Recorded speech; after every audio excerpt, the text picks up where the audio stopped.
Welcome to the WanderLearn show. I'm your host, Tapon. In this episode, I have my second interview with Derek Sivers, who's the author of this book, Useful, Not True.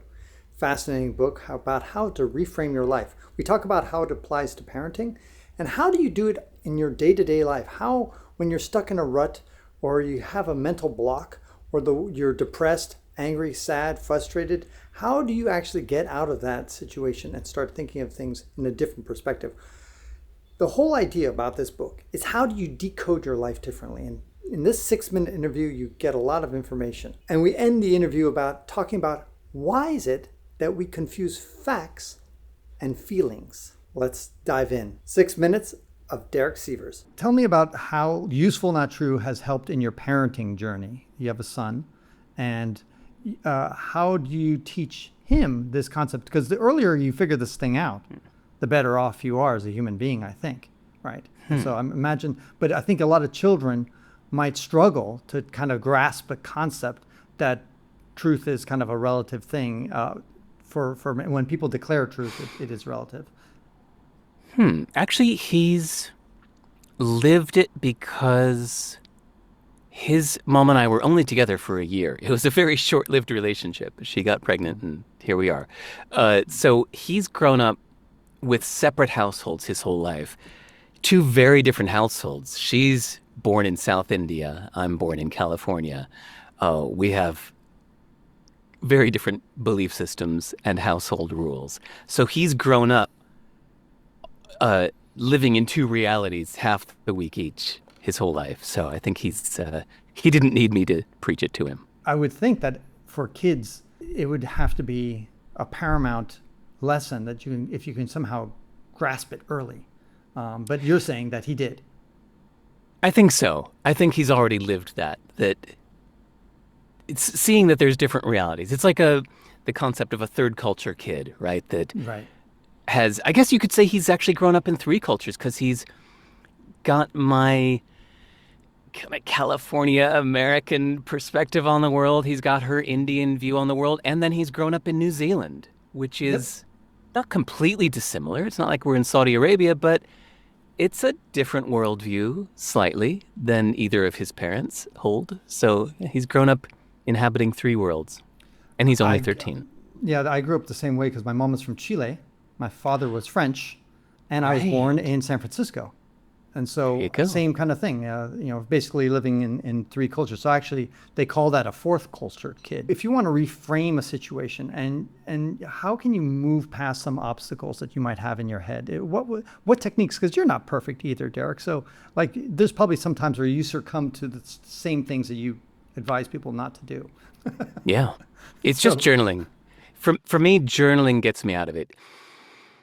For anyone listening to this, it could be talking to your friend. It could be talking to your dog. It could be, I don't know, drinking yourself into a stupor. But at some point, you've got to force yourself to consider other ways of seeing it.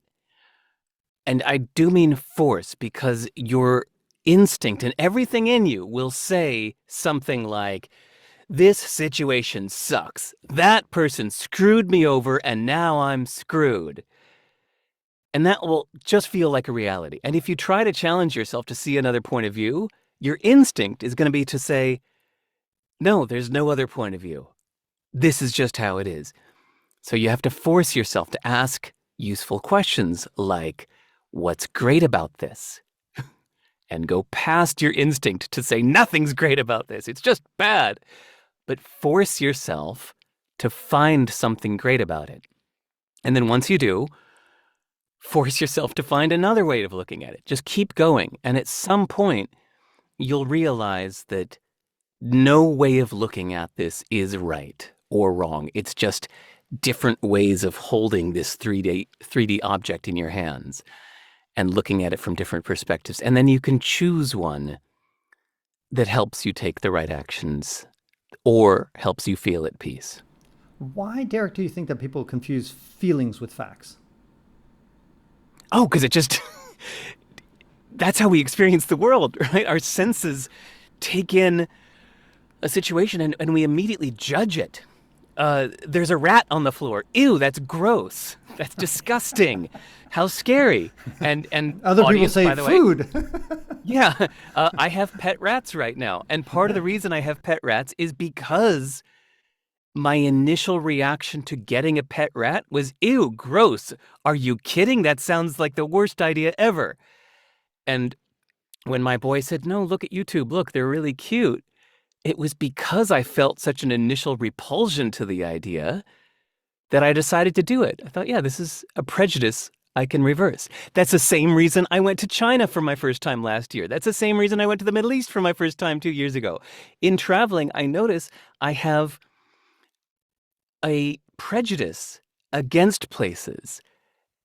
I decide in advance without even going there that I don't like that place. We all know that feeling. And when I notice that in myself, I use that as a compass to steer towards it.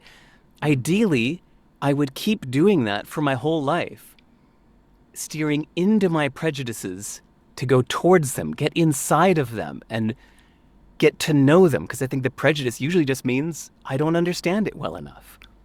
Right. You embrace the discomfort. You love, it seems like that way. I mean, I've never met anybody like you that really like, you think, all my body, all my soul is telling me not to do that thing. I think I'm going to go do that thing.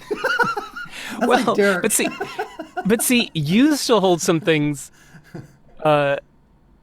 in your comfort zone that to me are still in my discomfort zone. Your stories of sleeping in the graveyards at night. Right. I thought that was a beautiful travel hack. But man, I would just do anything I could to just find anybody's couch to not have to sleep overnight in a graveyard. And Francis goes, hey, here's a graveyard. Good place to sleep. Quiet. It's really quiet. Nobody else is there. Yeah. And you've got some built-in company, I suppose. If you enjoyed my second part with Derek Sivers, make sure you go to the videos around here to click on them to watch part 1 if you missed it, and then subscribe to make sure that you get part 3. Hit the notification bell and you will get part 3 of my conversation with Derek Sivers. And then don't forget also to look down the link below to get his book, Useful, Not True.